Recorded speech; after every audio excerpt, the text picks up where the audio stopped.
Lucy, can you hear me? Yeah, we can hear you loud and clear. Please go forward. Perfect. Sure. Rob, we saw Temba train quite a lot yesterday. Is there any further updates on how he's doing, and what did you make of the way he progressed yesterday?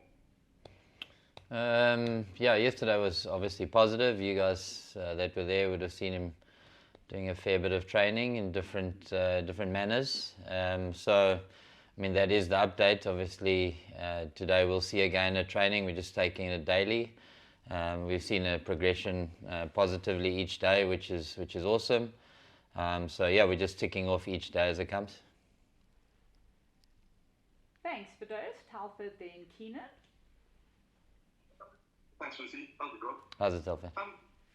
Hi. Also, on the Temba situation, I mean, you would have to be somewhere very far away not to realise that a lot of negative publicity and comment on Temba that comes out of South Africa.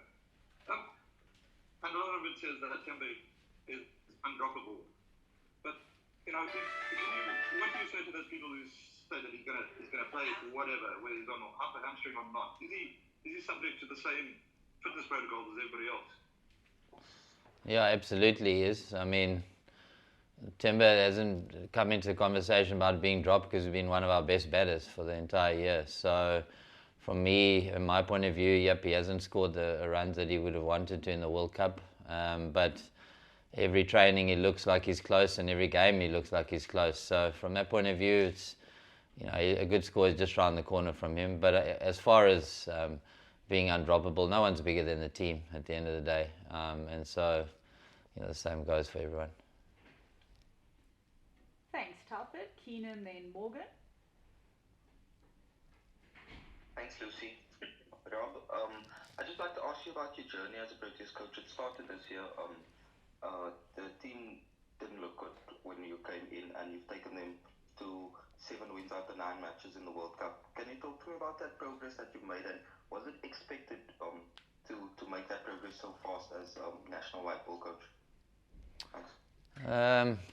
Look, I mean, the guys played very well against England in January. That sort of gave us a shot at being direct qualifiers for the World Cup, and I was only remotely involved in that. So we started the year well and then continued on. And as far as the World Cup goes, I think, you know, there's quality players and always have been quality players, and I spent a long time together in some respects, and then we've got some nice youth that have come in and stepped up at the World Cup, which has been great to see. You know, what do you attribute success to? I don't think it's only one thing. I think it's a number of things. I think the batting development as a unit didn't start with me, started before me. And then the same could be said from the bowling. I think the coaches here that have been part of the Proteas environment have been world class. It's been such a pleasure working with Wandile, JP and Eric and Matt from a coaching point of view. The interactions between the staff have been awesome, and the way they interact with the players has been great. So, yeah, I mean, it could be a host of different things. Has it happened reasonably quickly? Yep, I honestly feel like I've just started understanding a head coach and the time taken to influence a team. You know that can take some time. Building relationships takes time, and as a national coach, you know, we don't spend a huge amount of time together, other than obviously like in a World Cup now when we're together for a long period of time. So, it's early days in the journey. I don't want to attribute success to any one thing, other than you've got a lot of good people working very hard to make this team successful, and that includes the players. Thanks, Keenan. Going to go Morgan. Morning. Thanks, Lucy. Morning, Rob. Rob, 9 games into the World Cup, is there a little bit more focus on the mental side of things now? Because you guys are almost on the verge of history becoming a Proteas team that's gone a place where no other team's gone before. So do you focus more on the mental side of things now as opposed to, you know, the techniques and all those intricacies? I mean, it's not a deliberate focus on the mental side of the game. I think we again, it's cliched, but it is true. We just try to stick to the process that have brought us good cricket and good success so far. So whether that's, you know, conversations with batting groups or individuals, or it is some attention to a slight sort of tweaks here and there from a technical point of view or a thinking point of view. They're all happening. But you're not going to change technique significantly in a tournament. That's never going to happen. It's more around options. What are the options we're taking? What are the options that each player has? And we've encountered a sort of very varied set of conditions in India, which we expected right from the word go. I said that before we even got here. So the players are having to adapt pretty quickly, which I think they've done very well. Thanks, Morgan. For those, before we go for a second one from you, I'm just going to read out Tennis's question. So I do apologize that I'm cutting across the screen here. So he just wants to ask about Zampa. He's been in great form here after taking punishment in SA. Do the batters feel confident against him, and how do you guys prepare for him? Yeah, I mean, he's up there with the top wicket takers in the tournament. He's a quality bowler. We have played well against him both in South Africa and in the first game. We under no illusions as to whether he's a threat or not. Obviously, he's an international grade bowler that's bowling very well. So we have confidence in the fact that we've played him well, but we understand the threat that he does pose, and so it's going to be a great matchup of skills. Really, I'm super excited for it because. The wicket will probably turn a little bit, so it'll put our spin play, under the spotlight, and we've done that really well. So I'm looking forward to it again. Thanks for that one, Tennis. We're going to go for those then, Ali.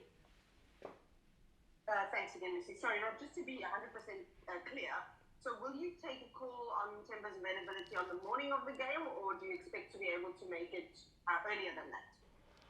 No, we'd hopefully make it earlier than that. In an ideal world, we wouldn't want to wait that late. But at the end of the day, I do want to give him every chance of being ready to play for his country. So, as I said, we just tick it off day by day. And when the decision needs to be made, we'll make it. Great, thanks for those. Ali, then Heinz. Hi, Rob. I'm just wondering, with Glenn Maxwell coming back into the Australian team, or likely to come back, obviously his first performance since that incredible double 100 against Afghanistan. I'm just wondering whether that innings has changed any of your plans towards him, or whether you consider it a kind of lightning is unlikely to strike twice kind of affair. No, I mean, without sort of downplaying the innings, because it was spectacular and sort of a one of a kind, really. It's kind of what you expect from Glenn Maxwell, the sort of the array of shots that he played, the different reverse scoops that he plays and slog sweeps, etc., etc. So, there wasn't a shot that I saw him play that we haven't seen him play before. He obviously managed to put them all together in a day to do something historical, and it was pretty exciting to watch. So I'm hoping that he's not going to try and repeat those antics against us, but as we saw, he did create an opportunity early, which unfortunately the Afghanistans didn't capitalize on.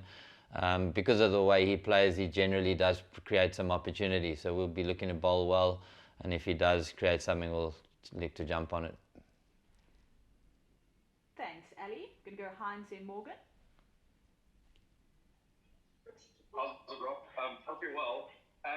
One of the interesting things that sort of went missing with Marfu's omission against Afghanistan is that he actually had played 13 games in a row before that. So has the break been good for them? Do you think he's mentally refreshed and ready for what might be the semi-final challenge?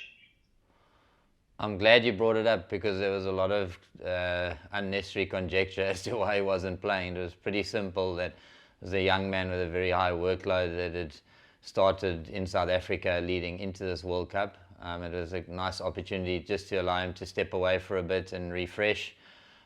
So yeah, he's certainly got a spring in his step and he's ready to rumble. So I'm looking forward to seeing him get up there. Thanks, Heinz. Morgan, and then we'll look to take one or two last questions if there are any further questions. Rob, you spoke about Adam Zampa now, but in your camp you got Kesh. How important is Kesh? He might not have taken 22 wickets at the World Cup, but I think it's only one game where he went for more than 5 runs in over, or 5 runs in innings, or per over. So massive strike vote for you guys, a guy that can really pile the pressure on. And this coming from a guy that was doubtful for the World Cup not that long ago. Yeah, I've said it along the way of the World Cup. I mean, Kesh has been unbelievable. He's an artist really, and great skill execution throughout the World Cup.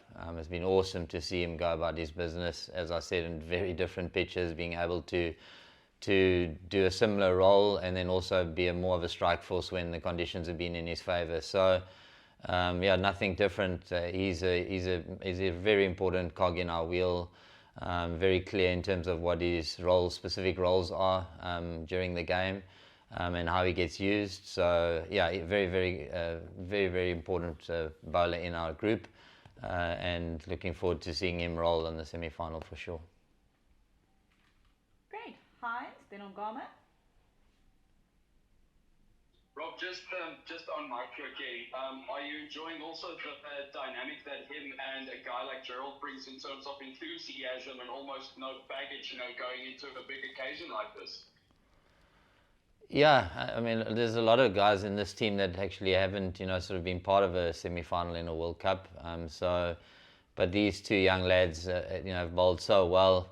Very often people talk about you can't buy experience, and that is true. But experience is only important or valuable if it actually makes an impact in the team that you're playing in. These guys have come in, they brought a fresh energy, very different in terms of the things that they do.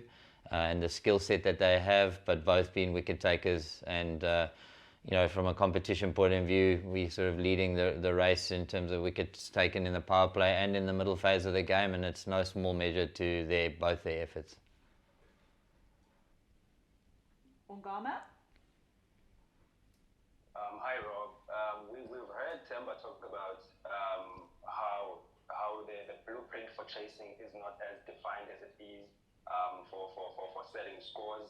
I'm just interested to find out like the progress that you guys have made in defining that blueprint, and also obviously you've chased a couple of times in this World Cup. How have those games, especially the last one against Afghanistan, helped you guys to get a better understanding of how you want to approach batting second? Yeah, look, I think some of that is down to just the fact that we haven't done it a hell of a lot in this year. Sporadically over the year, we've obviously chased 10 times, but we had a string of games in the Aussie series that led into the World Cup where we batted first a lot. So from a blueprint point of view, it's we're trying not to sort of overthink the idea of chasing. It's just a matter of getting a few fundamentals right in order to get the chase done, and one of those is obviously a centralized figure in the batting unit to basically anchor the innings, which we saw Rassie Vanderson do in the last game. And then Aiden Markram obviously didn't get the team over the line, but he did that against Pakistan. So wherever we've chased well, there's been a central figure there that the other batters have batted around, and it's not rocket science. I think every team will be looking to do it in a similar fashion. So I think there is an understanding, and it's much like just doing it more and more and more to become efficient at it. And the Afghanistan game would obviously have just reiterated, our thoughts on how to chase and the blueprint around doing it, and we could tick that box. Thanks. We're going to go Corlelia next, and then Zahir, and then we'll look to wrap with Fidos. Hi Rob. There's been a bit of a buzz on social media about possible rain on Thursday and even Friday. So how does that factor into your preparations as a team, especially looking at Proteas history with rain in World Cups? Fortunately, they put a massive DLS score on the scoreboard these days, so it's hard to get it wrong. But no, in truth, the only thing is just an awareness of the weather. I don't think you can prepare too much for it because it is such an inconsistent factor. We have to obviously have our ducks in a row if the game is impacted somehow by rain. But business as usual until we get closer to the time and can see how that rain might impact things. Thanks. Zahir? How's it going? Apologies if it's been asked already, but have you received any messages from coaches or former captains or players, South African players, just wishing you guys good luck? And if so, what's the core of the message? Oh yeah, it's obviously it's nice to get the messages of goodwill from wherever they come from. I guess we've all got our people that we're close to in the cricket circles that have sent those messages through. I mean, the resounding message that we're getting is everyone's been really excited by the way we've played, and so for me that's it's sort of already a victory. So tomorrow, or sorry, on Thursday, it's just a matter of trying to repeat that again against a good opposition in a playoff game. And hopefully the team has sort of been a vehicle of inspiration, and judging by the messages, there has been that feel to it. So long may that continue. This won't define us, but certainly we'll be looking to try and play the same type of game and create the same vibe and inspiration around it. Great, thanks Sahir for those. Lucy, do you want me to read Tinus's question as well? No, you can go ahead with yours, and then I'll tackle that one just right at the end to wrap up the press con. Thank you, though. Cool. Rob, we've been speaking to Enoch, who's kind of mentioned this terminology of being the artistic hunters, and you just said Keshav is an artist, so who's the hunter? I want them all to be hunters, so there's no one hunter in the team. I guess it's down to the explanation of it. It's just really guys seeking the opportunity to impact the game, and then really take those opportunities and take the game away from the opposition. So I think what we've seen in the World Cup is it literally can be anyone in our team that's able to do that. And the beauty of it is that different guys have stepped up at different times. So different guys have been the artists, and different guys have been the hunters, which has been cool to see. Awesome, thanks for those. And then just to wrap up, Tennis has just followed up on Temba for clarity. So after running and batting for more than an hour yesterday with much apparent discomfort, has the medical team seen enough to declare him fit, or what does the medical team still need to see from Temba before he can be declared fit? Yeah, look, it's a process, right? So yesterday was just a step in the process of declaring him fit. We didn't do sort of any high-speed running yesterday. We didn't do any fielding. We didn't do any running between wickets. So we still have to, bring those and factor those into the preparation and check him out in the more sort of high-speed zones, which is all a progression, right? You go from where the injury happened to the rehab that has happened over the last 72 hours, and each day brings something new that tests whether he's ready and match fit. So yeah, yesterday, as I said, we ticked that box yesterday. Today there'll be a few more boxes to be ticked.